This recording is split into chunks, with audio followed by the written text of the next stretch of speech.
Hello everyone, my name is Maxine Henry. I serve as the Program Director for the National Hispanic and Latino A and PTTC. Welcome back to our video series.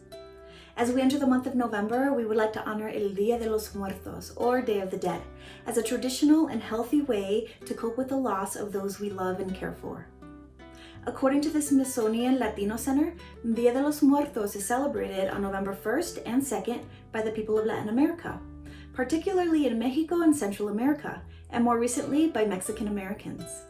Rather than focusing on the pain caused by grieving the loss of a beloved family or friends, our communities choose to commemorate the lives of the dearly departed and welcome the return of their spirits each year. To celebrate the lives of the deceased, we celebrate with food and activities that our loved ones once enjoyed in life. On this day, it is thought that the dead awaken from their eternal sleep to celebrate with their loved ones. The Day of the Dead is often compared to Halloween, but it's a very different type of holiday with its own symbology, rituals, and traditions. As part of this traditional celebration, there are several important symbols and rituals, such as altars or ofrendas, sugar skulls, and monarch butterflies. Did you know that in Mexico, the first monarch butterflies arrive for winter each year on November 1st? Because this pattern coincides so closely with Dia de los Muertos, the people of Mexico began to believe that monarch butterflies carry the souls of the departed. To get more information about the symbols and rituals associated with this holiday, we encourage you to access and share our fact sheet on this topic. You can find the link in the description for this video. We hope you can find a way to honor those you lost and that you can celebrate their life and practice gratitude for the time you got to spend with them. Now we would like to talk a little bit about grief. According to the dictionary, grief is defined as a deep sorrow, especially that caused by someone's death. The CDC states that grief is a normal response to loss during and/or after disaster or other traumatic events. Experiencing grief can lead us to experience a lot of different emotions, such as anxiety, anger, sadness. We might even lose sleep, our appetite, and so much more. In fact, Elizabeth Kubler-Ross, who's an icon when it comes to grief and grieving, discovered and wrote about the 5 stages of grief, which are first, denial. This might manifest by not accepting what is happening. It might even look like confusion, shock, or even fear. Second, we have anger, which can be exhibited by frustration, anxiousness, and some might even begin to ask, where is God? Third, we have depression, where one might feel overwhelmed, maybe even helpless, hostile, and these feelings might even feel like they're never going to go away.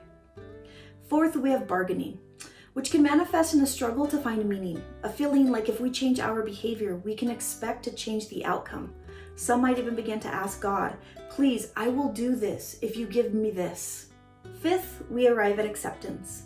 This is where we can begin to feel like we can move on, accepting our reality. This doesn't mean that we forget about our loved ones. It means that we are able to readjust and to rely more on our resiliency. It's important to understand that grief is not linear. It might not happen in this sequence, and it looks differently for every single person. If you know someone who is grieving, be there for them. Listen, make contact with them, offer help if you can. And if you are currently grieving, please reach out. Do not grieve alone. Look into your feelings. Look after your mental and your physical health.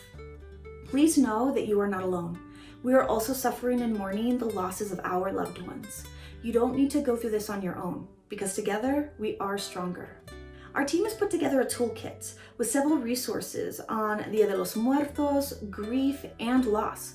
Please access the link we included for you so you can take advantage of the information we carefully prepared for you. It's important to note that unresolved or unaddressed grief has the potential to lead us to worsening mental health conditions and/or a resilience on substances in an attempt to numb the pain, which is also known as self-medicating. Our goal with this toolkit is to not only normalize grief and offer options for healthy coping mechanisms, but also to help our communities understand the risks of not having healthy outlets to express our pain and grief. Thank you for watching this video. Remember, you can find this content in Spanish and Portuguese. Come visit our pages next month for new content, and we invite you to join our Juntos network to get a first glimpse at our upcoming events. We hope that you'll share this with your family, friends, and colleagues. Stay safe, healthy, and remember, we're all in this together. Bye, until next time.